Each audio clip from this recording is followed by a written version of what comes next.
Hi, I'm Daniel. I'm the technical director here at RW Supply & Design, and today we're talking about alternative stains.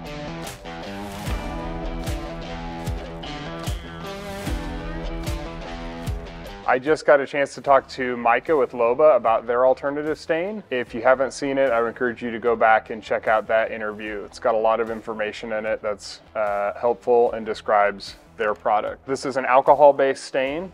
And the big selling point with this is it has a 1 hour dry time, according to Micah. So at 1 hour, we can get back on the floor, we can start coating it. It shouldn't lap line, it shouldn't layer on itself. So we're gonna be testing whether or not that's true. Today, I'm gonna be applying this to my test panel here. This is a 16-foot by 12-foot panel, and I marked off the walls to be very similar to a bedroom with a closet included. This is going to give me hopefully an idea of what it's like to apply this in a single room of a house. I have sanded this white oak floor to 100 grit, finaled it at 100 grit, and then water popped it. Now it's ready for stain. I'm going to cut in all the walls with a rag on, rag off process, and then I will buff the field of the floor and blend that into the edges. So just like Micah talked about, I'll be using rags for the edges, and then Loba peach pads for the middle. And I've got a white pad for the driver on the buffer. I also have my gloves that I'll be wearing with an extra glove because I always break one. And when I'm staining, I like to keep an extra piece of the sandpaper that I finaled the floor at, just in case I see any lines or inconsistencies. I can grab that and sand those out, hopefully. Okay, so now that I'm set up, I'm about ready to stain. I just went through the instructions one last time. I always like to read the instructions before I start. One thing I would highlight that we didn't talk about in the interview is that this is alcohol-based, and that means it is flammable. So you don't want to have any open flames, sparks, anything like that, because this might catch fire. I don't have anything like that around, so I think we're ready to stain. I've got a closet over here, and then I'm going to be exiting right here as if that's a doorway. Because this is the last area I'm going to stain. This is the area that I'm most concerned about lap lines. And Micah said I could write whatever I want in the panel, drip stain all over this area, and it's gonna blend by the end. So we're gonna do just that. Get my rag loaded up. And we got RW. All right, RW. We're gonna see if that disappears at the end. I'm just gonna rag on, rag off. Usually, I would like a bucket for this, but I will just try and do it out of the actual can. So the first thing I notice is that alcohol smell. It's not real bad, but it's there.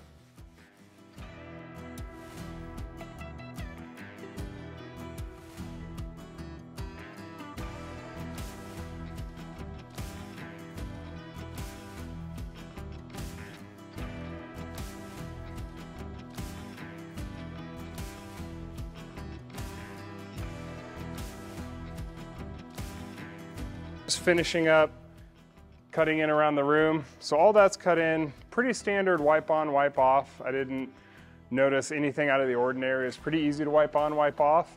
Like Micah said, the rag didn't get too loaded. Just pulled pigment off and doesn't have a lot of liquid on it. It's not super heavy, so I like that. I could smell the stain right when I cracked open the can. Just has a heavy alcohol smell. I can certainly see where wearing a mask would be helpful. Micah did say that would dissipate pretty quick, so we'll see after we get the panel coated how quickly that smell goes away. One thing I'll highlight is I was not super careful as I went around the edges. I left some drips, some drops, I left some stain marks from the bottom of the can, and I just want to test and see how well all of those are going to buff out. I got no specific instructions on how to start this on the floor, so I'm just going to do it the way I would do a normal stain, which is I'm going to pour some down, and I'm going to put my pad over it.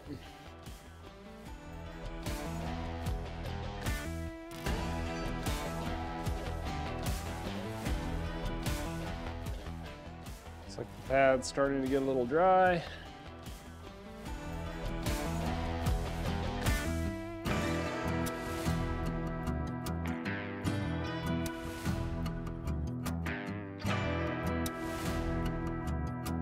Now to test whether this RW goes away. This got put down quite a bit ago.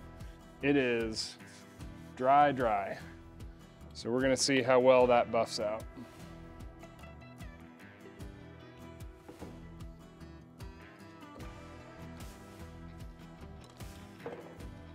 Here we go.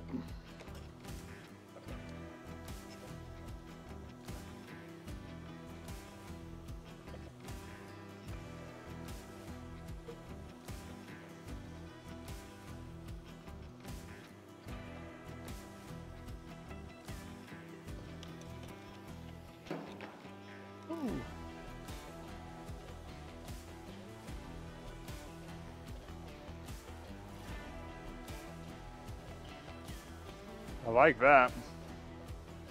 It's gone. I'm gonna continue into the closet and I'm gonna buff over some of the spots that I dripped earlier. But so far, I really like the way that this blends. Like Micah said, after a little bit of buffing, it's a little odd at first, but after my first 100 square feet or so, kind of understand how this is working. Blended on the edges really well. I don't see so far any sort of lap line or anything like that. So I can just keep rolling.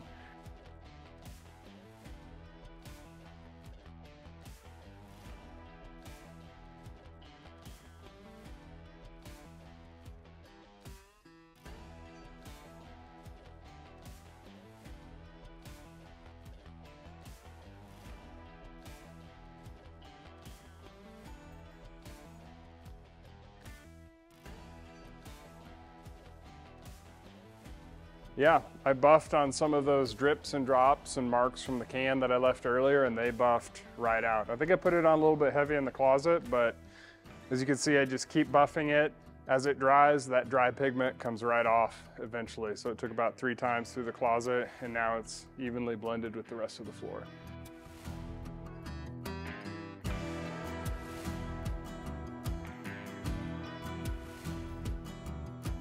Okay, I am going to leave a buffer swirl in here, I think.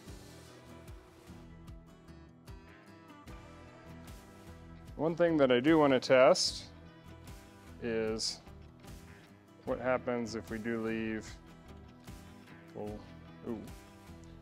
maybe not that bad, but what happens if we do leave some flingers on the floor? My initial impressions of it, again, I definitely smell it when I opened it up. It dries very fast, so when you're ragging on, ragging off, if you come right behind, you can wipe off pretty quickly. Like Micah said, there's not a ton of liquid in there, so your rag does not get loaded as fast, which is nice. When you're wiping off, you're not going to load as many rags. It's just pulling that pigment up, which again, is pretty dry. The alcohol dissipates pretty quick. The buffing, you know, again, like Micah said, you kind of learn the program in the first 100 square feet, which it did take me about 100 square feet to realize what's going on. It's kind of interesting. You can put the stain under the pad, you can start buffing in. I was surprised how quickly the pad lost stain and got thirsty. So I did have to add the stain quite a bit as I was going along. But the stain goes on underneath the pad, it dries pretty quickly, and then when you come back over it with the pad just buffs off that extra pigment. You know, this pad was still usable at the end of that. Mike estimated maybe about 250 square feet per side of the pad, so that seems about correct too. So, so far, everything that he said seems to hold up.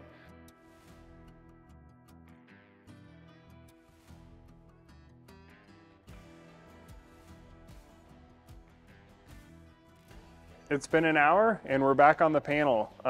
Let's take a look at our results. I mean, overall, I am pretty happy with the result. The color looks even through most spots, and I can see some intentional errors that I left in the floor that we're gonna try to repair, and we're gonna see how easy that repair process is.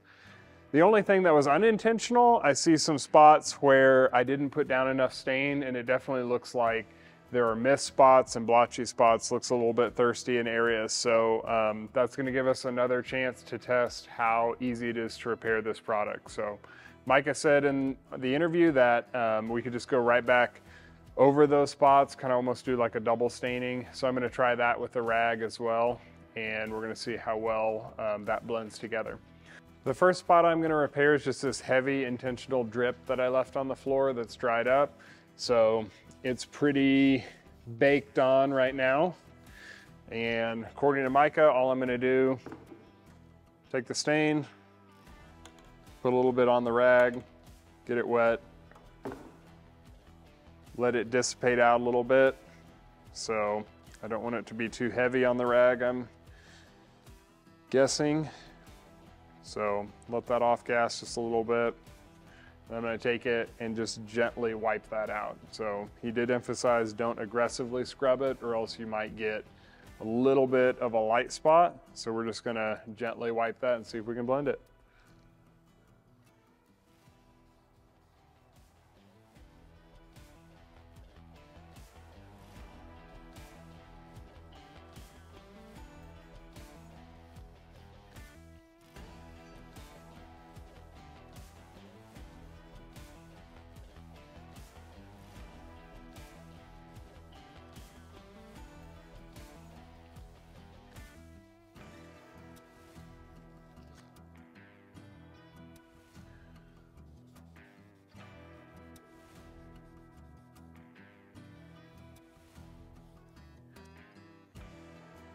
We'll see how that dries out and how that blends with the rest of the floor.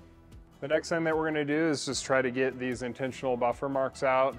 And again, I'm just gonna use that same technique. I'm gonna add some to a rag and I'm just gonna lightly scrub away at that area and see if I can get it to go away and blend in with the rest of the stain.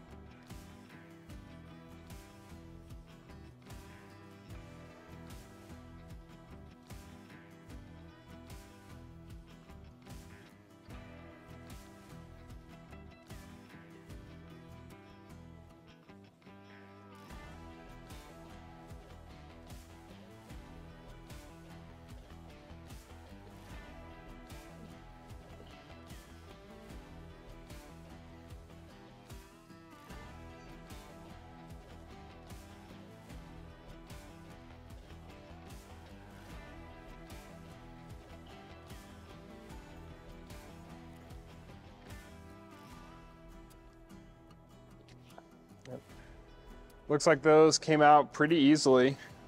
Now we just got to wait for that stain to dry and see how well it blends with the area next to it. One thing that I observed with the panel, this panel has gaps in it. I did not get a chance to full trowel fill it. It's shrunk a little bit because it's winter time. And I noticed that as I was buffing across areas where I had heavy product, did start to bleed back as the stain was drying. So I want to go over some of those edges where I'm seeing bleed back and see if I can just scrub that off the exact same way.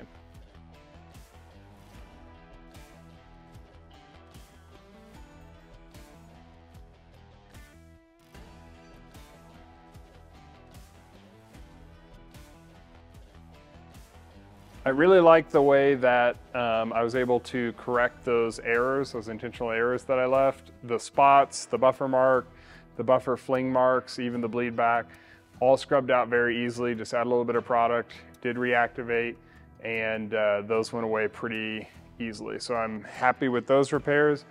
The only thing left to do is to address the areas that I unintentionally left a little bit void. So we're gonna get on those thirsty areas and we're gonna see if we can scrub some more stain in and blend that together.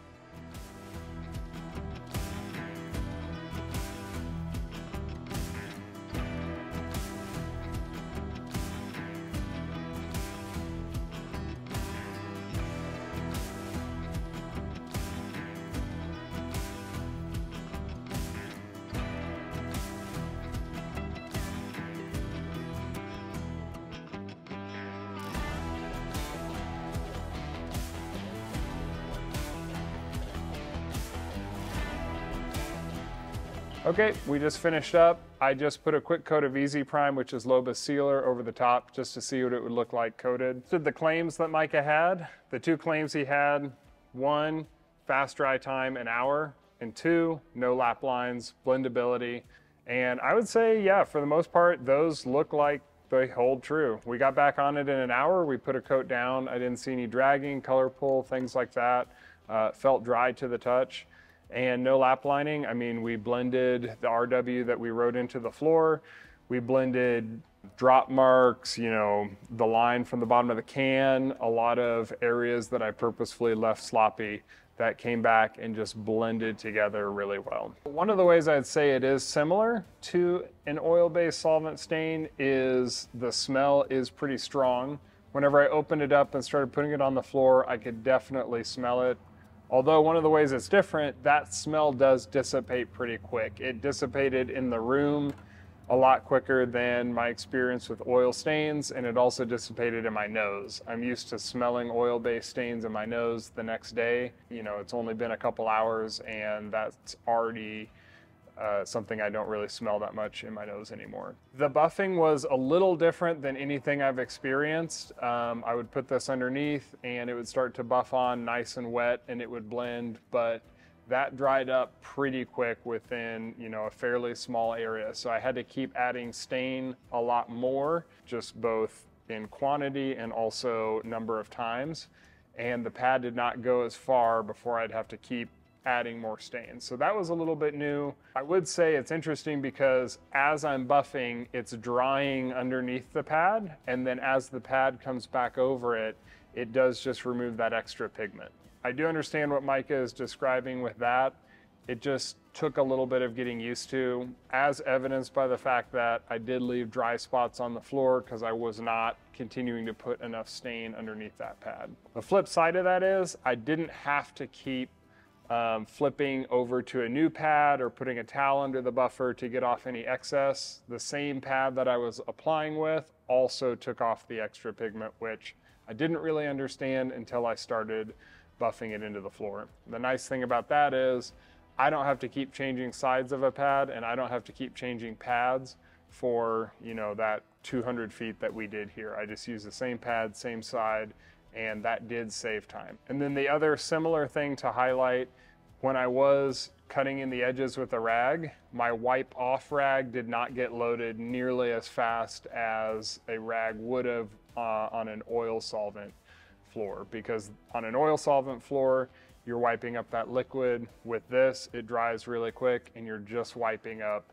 that dry pigment. You're gonna get a lot more mileage out of your rags cutting in around the edges as well. The one thing I was a little concerned about, because I've never put this down, when it dried, it did look very dry and very chalky. The immediate concern in my head is, am I going to get that vibrant color pop that I'm looking for when I put a stain down? After we put the Easy Prime down, that stain just popped back out, got very vibrant. I really like the final look of it. So I'd say for anybody that's applying this, you know, you're probably gonna see a pretty dry product when you come back in an hour. Once you put that finish down, the depth will return. Anybody who's a little bit newer to putting down stains or doing floors, and if you're training somebody that's newer, it's very easy to teach them this system and then go back and repair any sort of inconsistencies that got left in the floor. The other type of contractor that I'd recommend this for is anybody who's bought into the Loba system and uses Loba products. So this would be great for somebody who wants to use Loba from bottom all the way up to top and have that full system. Loba makes great products. We're happy to partner with them, and they've been a great vendor for us. This video is part of a larger series that we're doing on alternative stains. I would encourage you to check out those other videos as well. Please like and subscribe, comment if you have any questions.